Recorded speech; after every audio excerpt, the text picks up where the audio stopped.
And both the MPP and the NDC are preparing for another major elections. But there are arguments right now, and we've been having it for quite a while, about the potential for a third force, either another political party other than the NDC or the MPP, or one individual who will stand as an independent candidate and maybe give the two a good run for their money. And in going into 2024, we're seeing a bit more of these individuals beginning to emerge. One of them is Dr. Sam Ankrah. He has been talking a lot about what he calls the second independence, and this is causing a fair bit of people to raise their eyebrows. He's going to be my guest today, and some of the things he's been focusing on about opportunities and investment for education, encouraging the youth to venture into entrepreneurial initiatives, but also challenging the status quo is something that he believes he represents. With no fees or minimums and no overdraft fees, banking with Capital One is the easiest decision in the history of decisions. Kind of like choosing Derek Jeter as the pinch hitter for your baseball team. Jeter, you're in. We need a home run. I'll give it a try. I've swung a bat once or twice. That's out of here. Yep, even easier than that. With no fees or minimums and no overdraft fees, is it even a decision? That's banking reimagined. What's in your wallet? Terms apply. See CapitalOne.com/bank for details. Capital One N.A. member FDIC. Quite strongly, but who is he? And why does he believe that for an independent candidate? Are you ready for an independent candidate? We'll be speaking to him tonight just to get his thoughts, get something different from what we're used to, and see if he really stands up to scrutiny since he's putting himself up as one of those who want to be voted for as president for this country. We're going to have a conversation with him here on PM Express as we build up into an election next year where, again, we expect that the two main parties will dominate. But can anybody or any other political party stand in the way of the NDC and MPP and let one individual? Stay with me as we get to sit and have a conversation.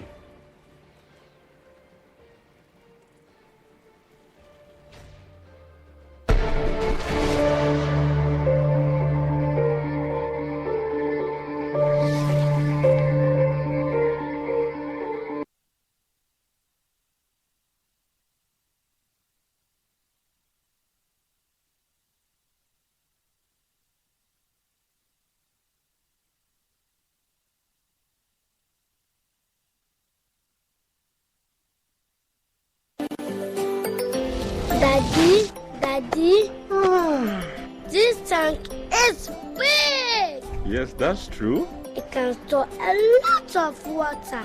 That's so true. Wow, it has a working tortoise on it. That's so true. I can see F-I-N-T-E-X. Syntax. That is so true, my daughter. When it falls down, it will spoil. That's not true. But why? Hey! Syntex was the first to introduce double-layer tanks in Ghana. Syntex again was the first to introduce white inner layers in Ghana. Syntex gives you the biggest warranty, 7 years. No matter your water needs, Syntex is the answer. Syntex tank. Are you strong? Ladies and gentlemen, we're going to demonstrate to you the superior properties of Flamingo paint. As compared to other paint brands on the market, we take equal quantities of Flamingo paint and this ordinary paint. We then dilute them with water. And now, let the test begin. The gentleman on the left is going to apply the ordinary paint, and the gentleman on my right will use the Flamingo superior paint. As you can clearly see, Flamingo has the obvious better hiding. Furthermore, Flamingo has painted a much larger area.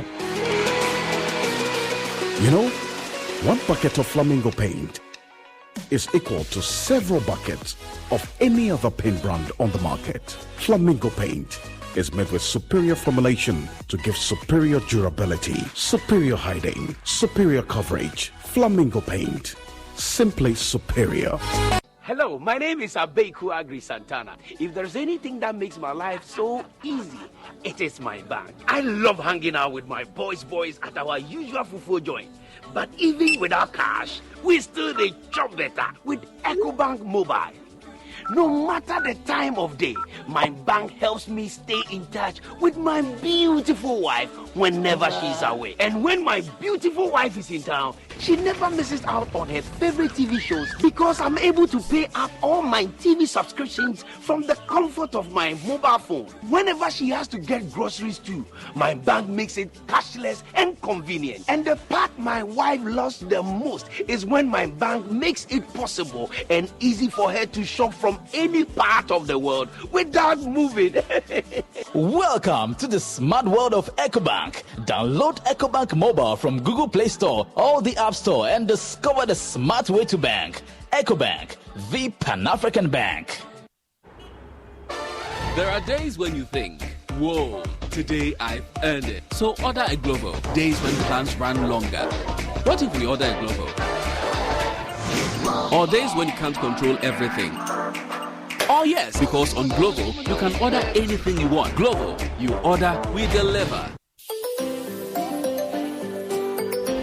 Daddy, this tank is big. Yes, that's true. It can store a lot of water. That's so true. Wow, it has a working tortoise on it. That's so true. I can see SINTEX. Syntax. That is so true, my daughter. When it falls down, it will spoil. That's not true. But why? Hey! Syntex was the first to introduce double-layer tanks in Ghana. Syntex again was the first to introduce white inner layers in Ghana. Syntex gives you the biggest warranty, 7 years. No matter your water needs, Syntex is the answer. Syntex tank. Are you strong? Are you tough? Can he tee up someone in red? And it goes to wall! That's who goal is for. I got 5 Champions League. You want to know? I be the real goat. Chairman. Who is the goat? Ghana Jollof or Nigerian Jollof? Ghana Jollof has no co-equal. The smell alone. Oh my God. No, that shift. You two they lie. Now the same stew when they use cook the rice and then they go put them for top. Chanta, you are lying. Ghana Jollof.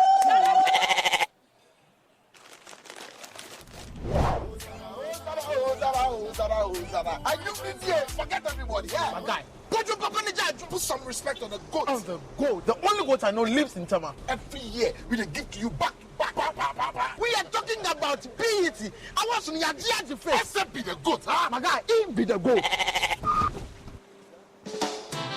Though our choice of goats may differ in football, music, and jollof, Alomo Bitters always brings us together. Alomo, experience greatness in every moment. Drink responsibly. Not for sale to persons under 18, nor recommended to pregnant women. This advert is FDA approved. The second clinic of the 2023 edition of the EcoBank Joy News Habitat Fair promises to excite patrons in many ways. The West Hills Mall will host all relevant players in the housing and construction industry in Ghana from Friday 4th to Sunday 6th August 2023 from 8 a.m. to 6 p.m. This year's exhibition is under the theme Home Ownership, Affordability, Comfort, or Luxury. Visit the clinic and engage the providers in the housing value chain on all your housing needs, be it financing, land acquisition, rent to own, outright purchase, roofing, lighting, electronic appliances, home security, or home furnishing. The EcoBank Joy News Habitat Fair is your one-stop shop for everything housing. To register as an exhibitor, please call 0244-260-653. There will be daily giveaways by the sponsors to visitors at the fair. The EcoBank Joy News Habitat Fair is in partnership with EcoBank, the Pan-African Bank, and powered by the Planned City Extension Project from Cities and Habitats. Rent to own, and sponsored by Elegant Homes and General Construction Limited, where quality meets value. Syntex tanks, a strong, a tough. EcoBank Joy News Habitat Fair. Affordability, comfort, or luxury.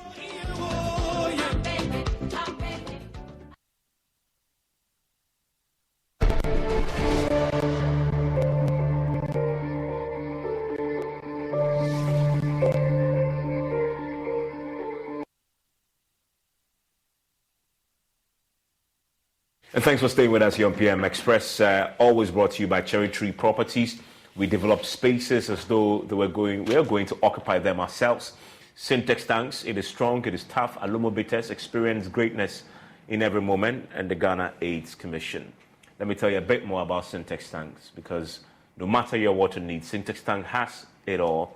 Syntex tanks is first to introduce a double layer tank, and now you can have as many layers as you want. Syntex tanks is first to introduce the white inner layer tanks in Ghana. We now introduce to you the customer specs order, which lets you order any color and size of preference. Syntex tanks gives you the longest warranty of 7 years, which no other tank gives you in Ghana. So whatever your water consumption, size of project or demand, choose Syntex tank. We have agents nationwide. Call them on 0244 335 168 or shop online at syntexgh.com. Syntex tanks, a strong, a tough. Let's talk about the Cherry Tree Properties, because that's where you really want to go if you want buildings that are actually built, crafted with passion. You're thinking about buying a new home, talk to those who build with passion. They have Sloan Square. It's a new gated community development at Sakumono, developed by Cherry Tree Properties, a one-of-a-kind, well-planned luxury you've never experienced. You can call them on 055-3662-366, 055-3662-366. Cherry Tree Properties, sophistication and class. My guest in the studio is Dr. Samankra. He is an independent presidential hopeful, and he wants to challenge the two giants in the race. Doc, as I said, they are two giants. You see them as such? Well, they're giants in the sense that these are huge political parties that had run the country for the last 30 years. So in that contest, you're spot on. Okay, so who really is Dr. Samankra, and why does he believe he can take on these giants, since you admit they are? Dr. Samankra is just a very humble man. I grew up in Kumasi, went to Pokowari School, Form 1 to Aposis, left to England for my university education, and then left to work for some hedge funds, private equity companies, investment banking, capital raising. And then I decided to work on my own as an entrepreneur. And for the last 25, 30 years, I've been doing my own business. That's what got me to form African Investment Group, focused on raising capital, investments into different parts of the world, and advising clients to put money where it's supposed to be. Okay, so clearly you're good personally.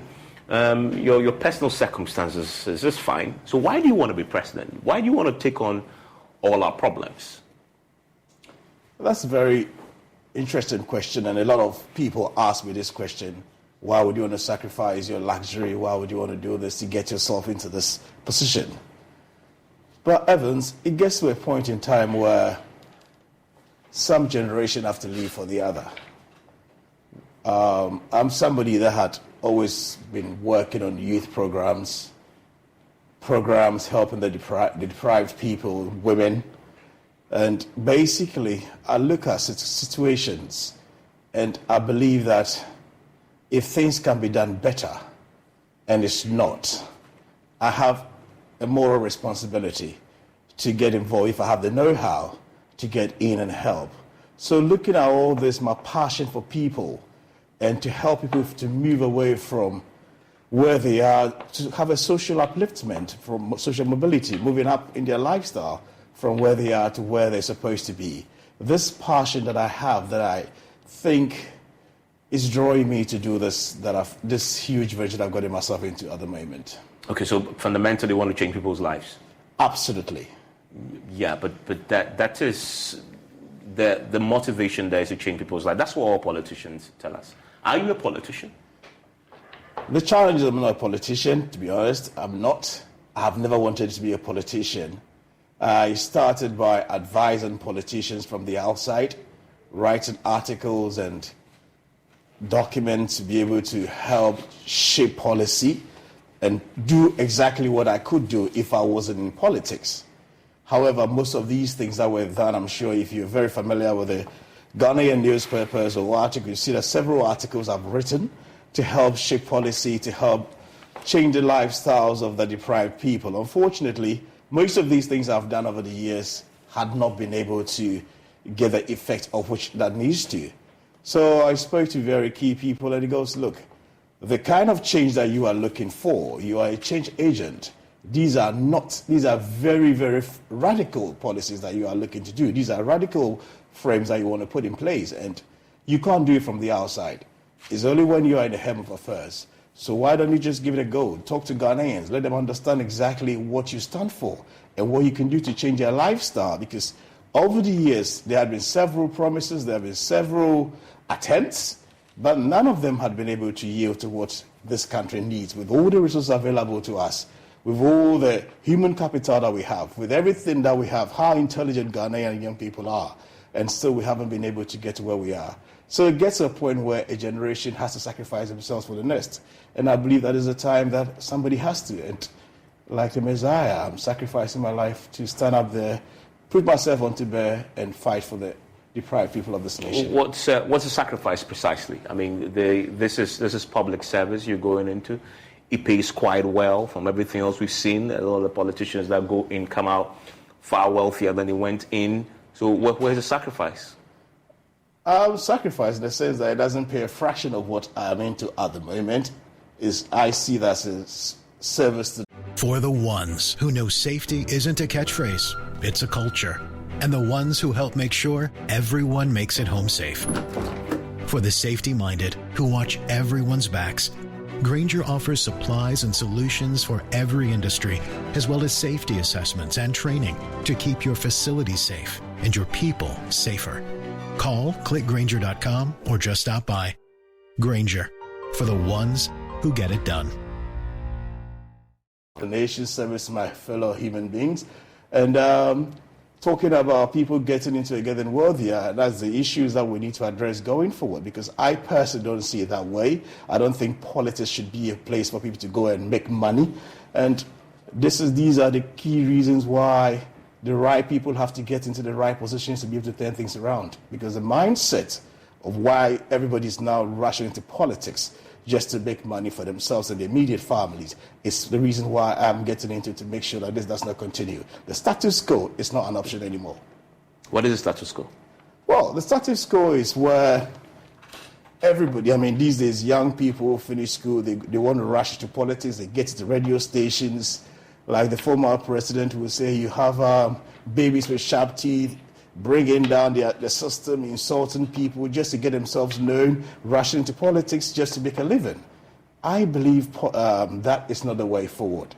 I believe the right, qualified, honorable people, that means well. Human beings mean well to them. These are the people that needs to get into decision making. Because if you are not selfless in your approach, and you are giving many the tendency of falling to these sort of things is what will always happen. So if the people are not cut for the job, if you are not getting the right people who are supposed to be in position, but the mere fact that somebody helped in a political campaign, somebody was too loud in there, he spoke so well, somebody did this, and because of that you're making considerations and you are picking such materials to run a 75 billion economy or budget, you have problems. So we need to now sit back and say, what has been the challenges? What have been the issues? And from my point of view, I clearly see that many people are doing things that they're not supposed to do. And because of the political setup that we find ourselves in, they end up in those positions, making decisions, and it's not helping the nation. You said political setup. That's the same political setup that will now become a place where you play, because you're entering into an arena which has been set and dominated by two political giants for so long. They have defined the rules of the game, has already been defined. You have to play by them. Will you? Well, again, that's the reason why I'm contesting, Evans. The object is to break the system and rebuild them. It gets to a point where the systems you have, the policies you have, more or less become redundant and they don't work anymore. The structures that you have as a country or in a setup don't work, and you have to rebuild them. So what is wrong with Ghana then? What is it that you want to break? Well, we've done this for 30 plus years, at least the Fourth Republic. Many will say, well, we've not had the same sort of instability that we had before 1992. And that alone is enough. The fact that I have freedom of speech, democracy is thriving, I can go home in peace, I can interview you as an aspiring independent candidate, and I don't have to worry that anybody's going to call me. That is enough. What's wrong with that system that you want to break down, tear it down, and build back better? Of whom much is given, much is required.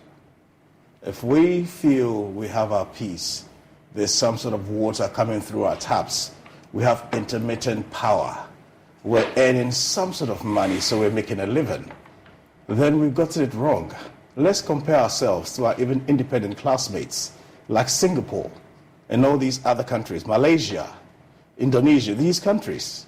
These are countries that don't have a fraction of what we have, and yet they are first-class countries. Why? Because they had leadership that understands the problem and try to resolve the issues for their people. So if you're comparing ourselves and you're getting comfortable with an environment where there's no war, there's no issues like those, and that you cannot look or aim for the best, then I think that is wrong. We just have to see who are our competitors, who are we competing with, and looking at what we have as a country, oil, gold, diamonds, and all these resources, and looking at what they have in Malaysia, Singapore, for instance, was not even a country, was a nodal point. And now it's a first-class country with about 450 billion economy, and ours is about 70 billion. So clearly, we can't just be complicit and sit back and say, because we have our peace of mind, because we have these basic things as a country, we don't need to aim for the best. I totally disagree to that. And I feel that's the reason why people like us want to get on board. And loads of Ghanaian youth are home, coming out of the university with backlogs sitting at home. So if you're telling me you have a peace of mind and because the system is okay, then I have a challenge with that. Yeah, but you cite Singapore, Malaysia. It isn't that a broken record we've had for decades now, that we all started with them and they've gone by. That ship has sailed. I mean, I see a lot of people aspiring to bring about change, citing that. But yet, that does never translate into anything close to reality here in Ghana. Because the reality of Singapore and Malaysia are quite distinct. The circumstances and the context within which they develop, very distinct from our own realities, our realities currently. Isn't that what we need to face? And I guess the direct question to you is, what about Singapore and Malaysia that we keep mentioning, that you want to bring here, that will fit our current circumstance? Right. I mean, the fact of the matter is, these people, although, as you said, have different circumstances, still had nothing, and they built something out of nothing. We have every resources as a nation, and yet we are taking our caps to the likes of World Bank and IMF to survive, even to support our budget. Are you saying that is right? Look, I believe that as a country, we need to have internal policies that would help to build local economy. We need to build a strong local economy, build policies that speak to our Ghanaian experience, make sure that we keep resources and enrich our people. We are giving everything out as a nation. We talk about the resources and we are poor and we are content with it because Singapore is a different situation. No, we need to be able to sit there as a people, be selfless, think about our people, and find policies that would suit our economy and build an economy for Ghanaians so that we can accommodate our people and make sure their lifestyles have changed. How do you plan to do this? Well, it's pretty simple. I mean, why do we create jobs?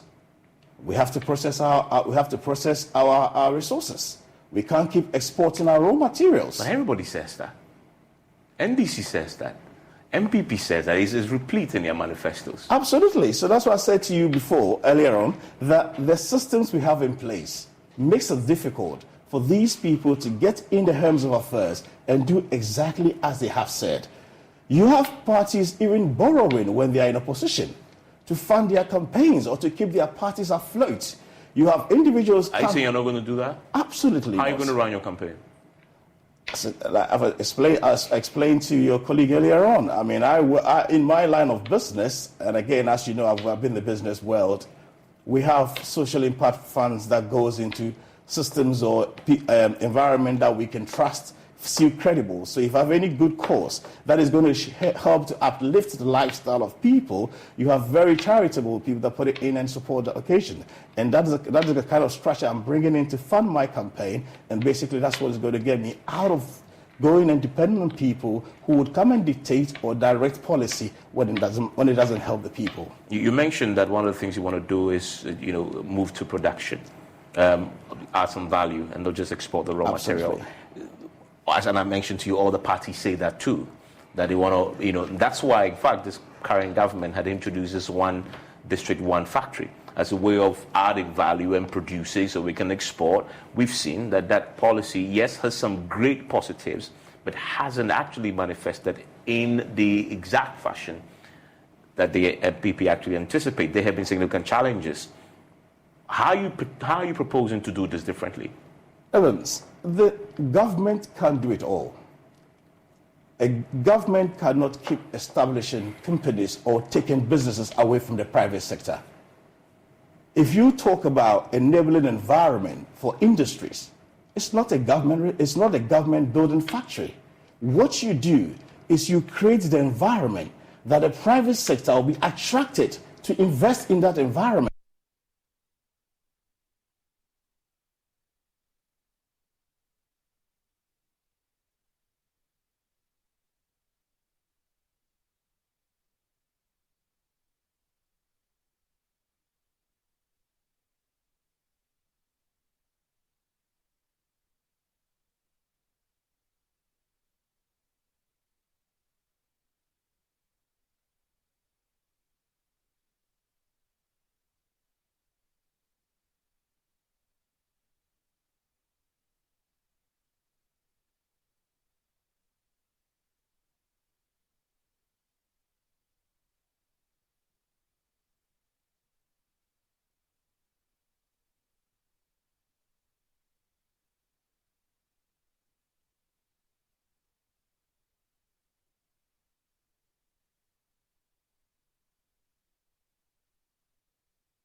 I mean, what do we need? If it's a land that needs to be made, and the land title has to have a specific period of getting the title out. It's not because a government rule to support my business, so you have to do it quicker. There has to be a process which has to be traced in real time, that this is what is happening. If there's an issue with land tenures, where different people are coming in at different times to take ownership. I mean, you can have a land today, in the next two years, somebody else has taken ownership. The court has made the ruling and it's gone to somebody else. And you are there, they are coming to rake your property down. So these are the things that needs to be sorted out. Proper legal framework, proper government structures, continuous fight against corruption, and then you can be able to create an environment that would attract this business. The investments obviously would not, most of them would not come locally. But once the systems are in place, as I've just mentioned, it attracts the investment to come into the country. And that's when you can talk about having industrialization. It's not a slogan or an idea that you want to build a factory somewhere and because it's government involved, you can obtain those things. But what about if you want to do yours and you have government access to government? You've talked about slogans. You seem to have an aversion to slogans, correct? You don't think slogans are the way to go? Well, not necessarily that I have a aversion to slogans. I believe in action. I believe in real and tangible things on the ground. But you have a slogan too. The second independence. Right. Enough is enough. Enough is enough. Second independence. That is a slogan. What in God's name is second independence? Well, the second independence is we've had enough of this Fourth Republic, NDC, MPP, and no results. Our people are hungry. A lot of Ghanaians I talk to don't have work to do. If you go on the streets, people are paying so much taxes. Businesses are folding on a daily basis. Big corporations are taxed and taxed and taxed again. Basically, there's serious economic challenge in the system. And I believe that this status quo, this cannot continue. We can't have a neo-colonialist system where certain people go into power, enrich themselves and their immediate families at the expense of all. This cannot continue. So we are calling for a second independence to have a proper government that will come for Ghanaians and work for Ghanaians. Okay, so this second independence, for you, the definition and what it looks like when you envision the second independence, it looks like a place where Ghanaians are no longer poor? Absolutely. That's your objective. You want to eradicate poverty? Eradicate poverty, totally, completely. But that is utopian. You can't simply eradicate poverty in a country that has been poor for more than 60-something years and is still very, very poor. We've only moved into a lower middle income status fairly recently in the last decade. China started in this way. They were a very poor country. I mentioned. And then they might, as you see now, China is moving into a first world country. I've mentioned Norway after the Second World War, and even Europe in general after the Second World War was a very poor area. But then, due to leadership, good policies being put in place, they'll be able to eradicate poverty. Similarly, if Ghana, if you and I decide to go in a direction where we feel the current status quo has failed us and we have to look for option, we have to break the system and rebuild again by having the right structures that do not just favor a section of people but everybody else, then we are heading towards the right direction.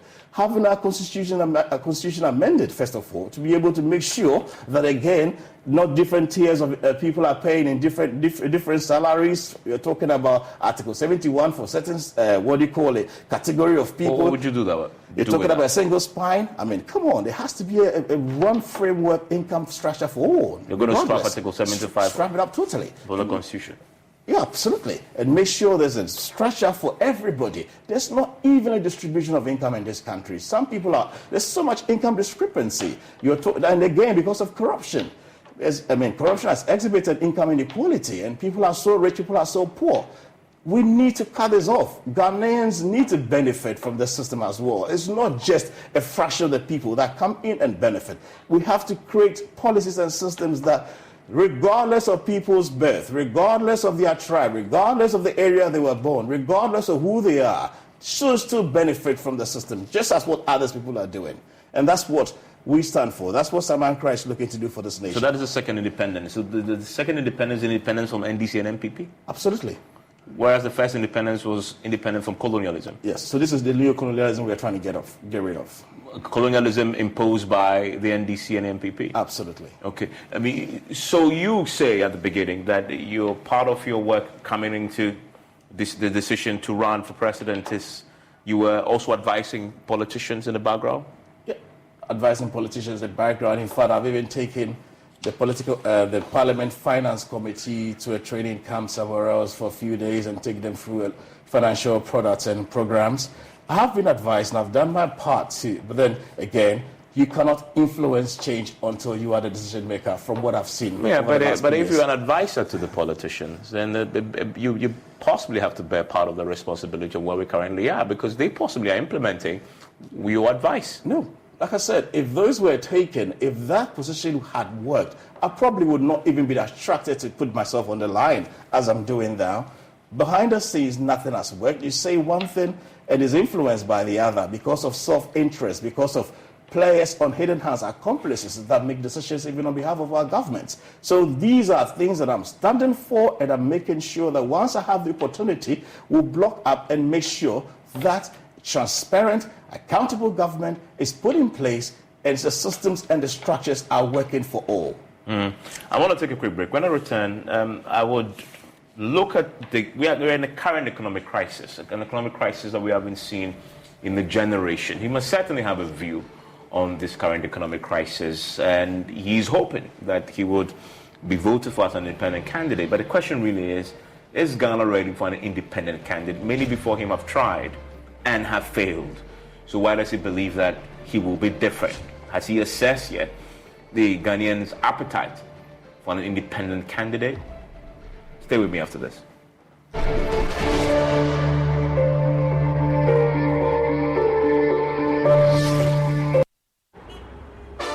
There are days when you think, whoa, today I've earned it. So order a Glovo. Days when plans run longer.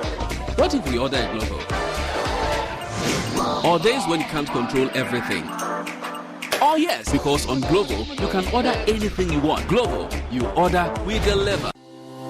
For crystal clear and thrilling podcasts and live shows, download and listen to us on Apple, Spotify, TuneIn, Google Podcasts, MyJoy Online, Amazon services like Echo, Amazon Music, and Audible, Stitcher, Adom Online, Overcast, and Pandora. Take note of everything. Sign up for the multimedia digital platforms now to stay updated.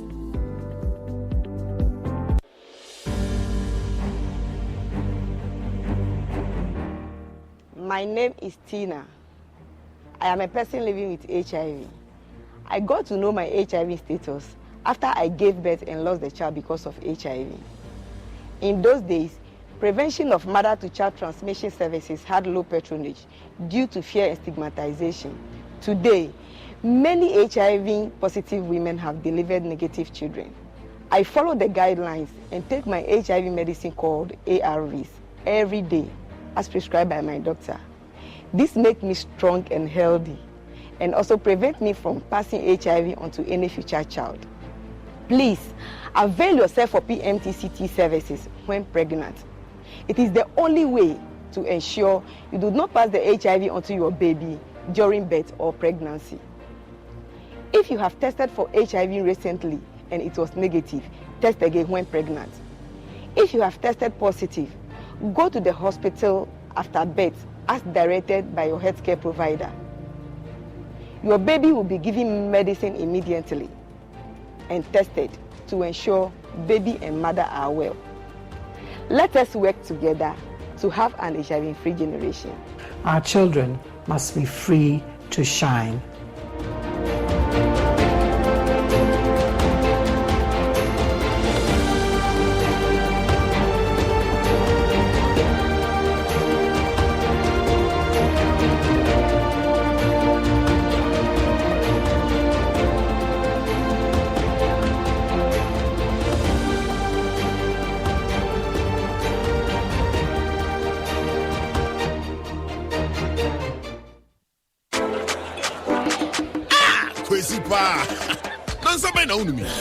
Whiskey. Wash. All of a sudden, my voice I hear different. And when you saw a call. Barman, bring me the honey whiskey. You know the one? Black Rock Whiskey. Honey whiskey. Chalet, honey near their fro. Black Rock Whiskey is strong. Now so taste me is smooth and it goes down easy. Excuse me. Barman. Barman, bring my friend one Black Rock whiskey. Black Rock whiskey, blended with natural honey flavor. Hey, what's up? Barman. Hey, what the hell for Sikanton Sata? Black Rock whiskey can be the feeling smoothness, no. Drink responsibly. Not for sale to persons under 18 years of age and not recommended for pregnant women. This advertisement has been vetted and approved by the FDA.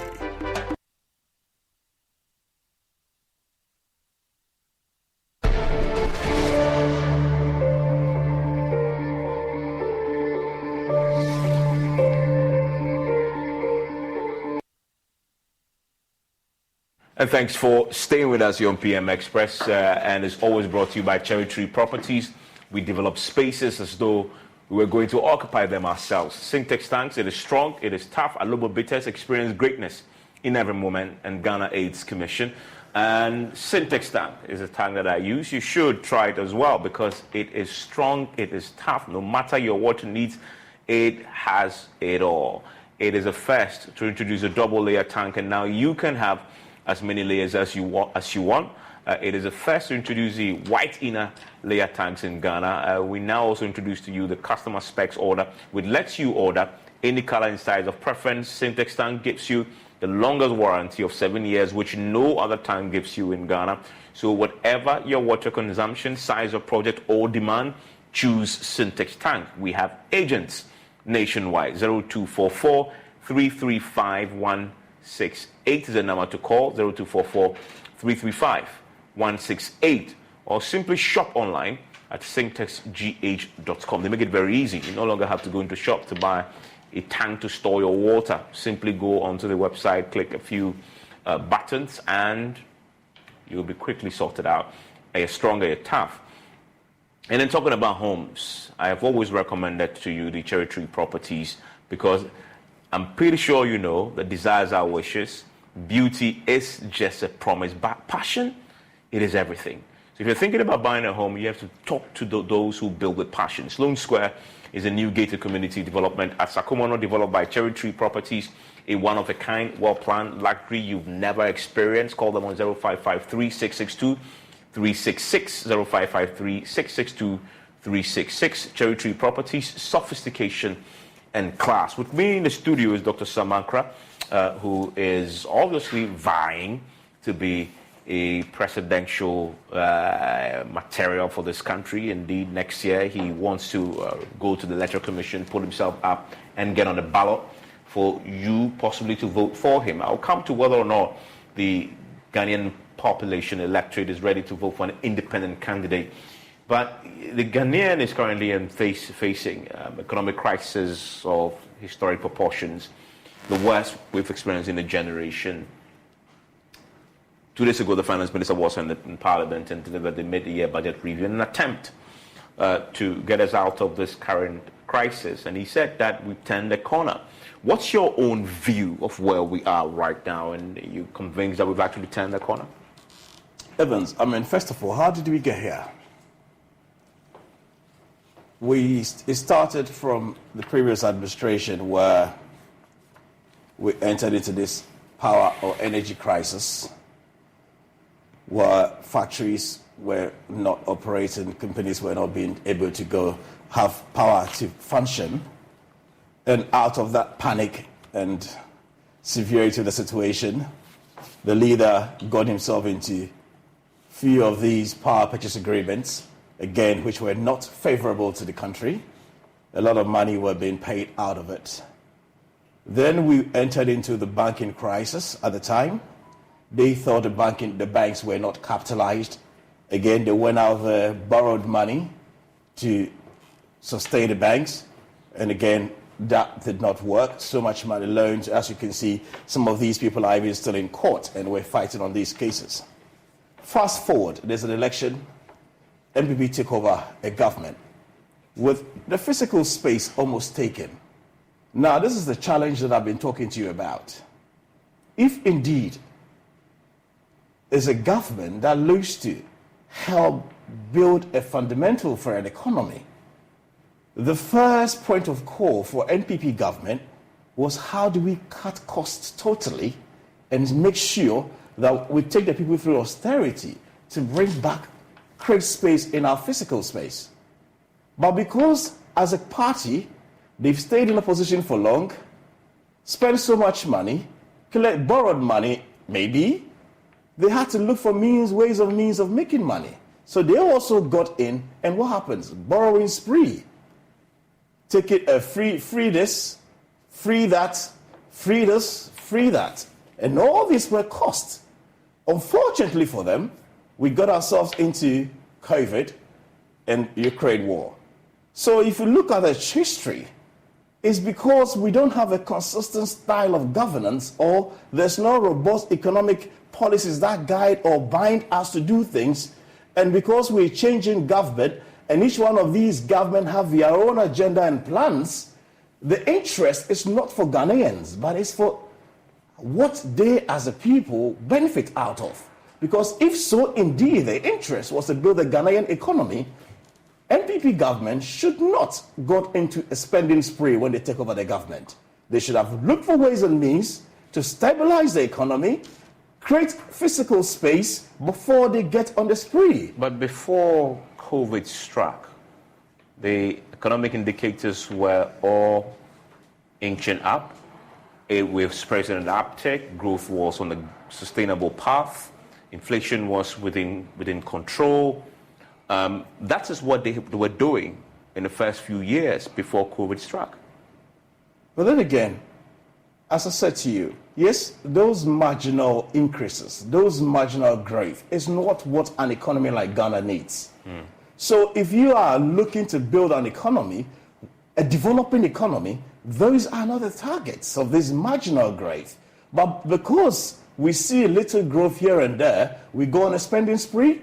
And that is why when COVID happens, our whole economy has been in shambles. And now Ghanaians are going through some of the harshest periods in their life. Do you discount the COVID and the Ukraine war impact on this economy? I am not discounting it. But what I'm saying is, if we had built a proper economy, if the focus has been to build a fundamental stable economy for a country, but not for a benefit of parties, then we wouldn't have gotten this in that severity. Yes, everybody else felt COVID. I mean, we all understand the challenges that everybody went through, but the severity of the situation in Ghana is unbearable.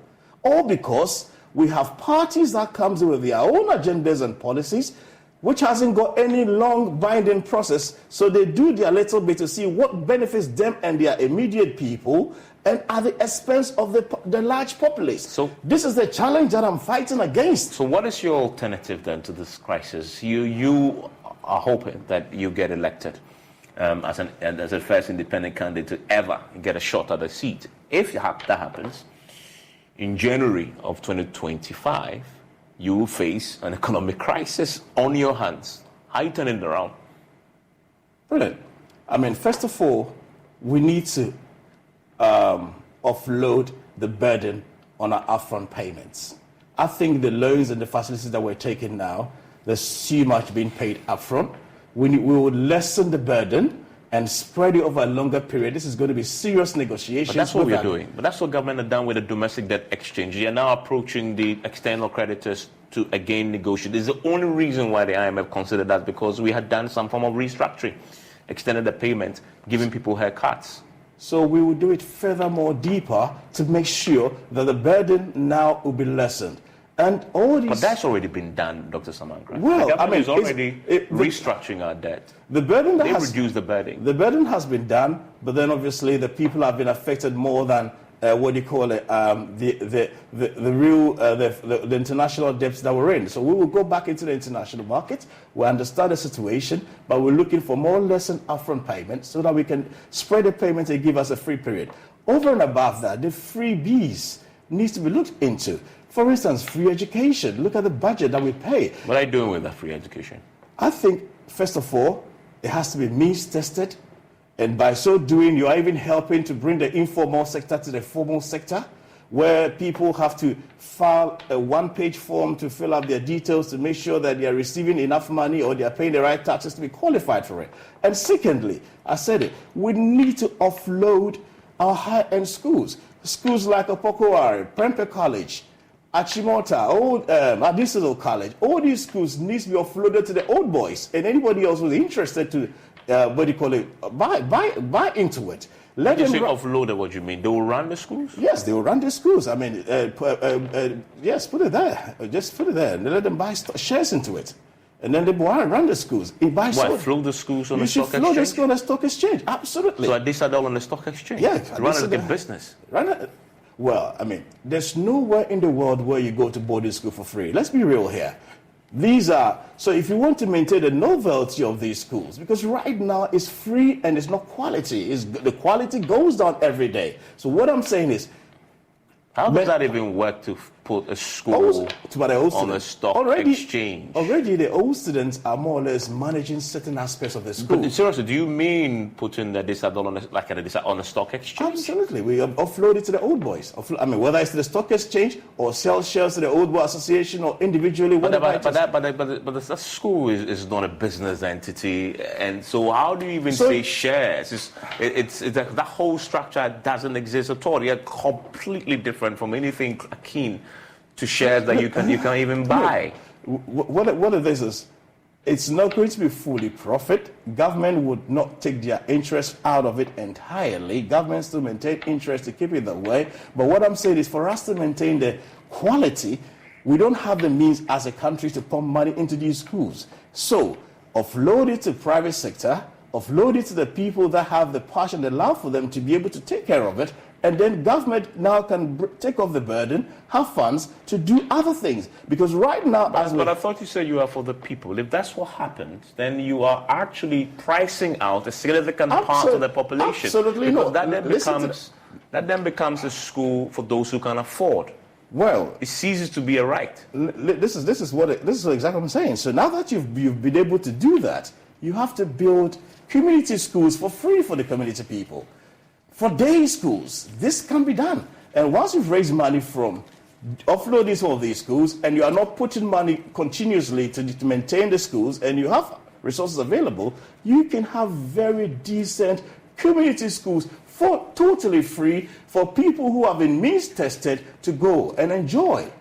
But to have a freebie and put so much part of our budget into it when the country doesn't have money, you have a problem. Then again, we have to look at how we are collecting our taxes and what we're using the taxes for.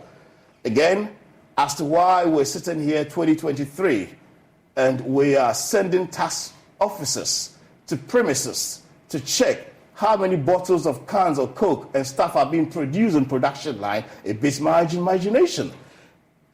We have to digitize a system. Everywhere in the world, production lines have encrypted code systems in there, not bankrolls. They've done that now. No, they haven't. The tax collection infrastructure now is highly digitized. Listen, we're still using bankrolls for imported items. Now, if the thing can be physically seen and is visible, it can be copied. Let me ask you, because we just have to wrap up, that fundamentally Ghanaians will be prepared to vote for you. I put it to you, the Ghanaians aren't simply ready to vote for an independent candidate. It's not a question of whether Ghanaians are ready for an independent candidate or not. The situation demands for it. It gets to a point in time where systems that you set up becomes dysfunctional because of what is happening around you externally. Similarly, the structures that we have now has run to its courts. If we don't cause for this change now, it's going to be painful even later. So who is calling for the change? You? I am calling for the change. Yeah, but Ghanaians aren't ready, even if they want change, to hand this country to an independent candidate. You accept that? I don't. You must have done your research before you decided to go. And what did the research tell you? That Ghanaians are ready to vote for an independent candidate? 9 out of 10 people are tired of voting for MPP NDC. They want an option. They want something that would give them ownership to governance. 9 out of 10. How'd you come to that conclusion? Absolutely. I mean, you can do it right here. The statistics in the office here. Ask all the people. But now go close to anything that will be scientific. Well, what I'm saying is, if you ask them, they are sick and tired of voting for MPP NDC. They may be, but they haven't historically seen any other party or individual as a credible alternative? Because we haven't presented a credible alternative to them, and that is what I present to Ghanaians, that when Ghanaians see our policies that we're going to roll out on the 21st of September, when they see the robust and the radical approach we intend to govern this nation and bring them from wherever they are into prosperity, they will be looking at us seriously, and they will take note of us. But like I said, it's not whether Ghanaians want an independent candidate or not. It's gotten to a point in our life history as a country that we need to have this change. The change that will be very painful for others, but it's so needed to be able to shape. And just before we wrap up, many before you, when they try, either the two main parties have co-opted them into their fold or somehow just get them to just let go. Do you anticipate that will happen to you? Are you well aware of that? I'm very much aware of it. Am I going to? No. I'm running a different campaign altogether. What I intend to do is entirely different from what MPP and NDC status quo means to Ghanaians. I am ending the status quo. I'm going to cause a distraction to whatever we've seen in our country. There's going to be radical change from A to Z, where the people are going to own governance. We're going to have the entire nation as our pool of resources and talent to pick, not party colors or symbols. Dr. Samankra, thank you very much for joining us. And that's Dr. Samankra. He's an economist, and I'm grateful that you joined us with your thoughts on this. We'll see what happens with your campaign going forward. Thank you. Enjoy the rest of your evening.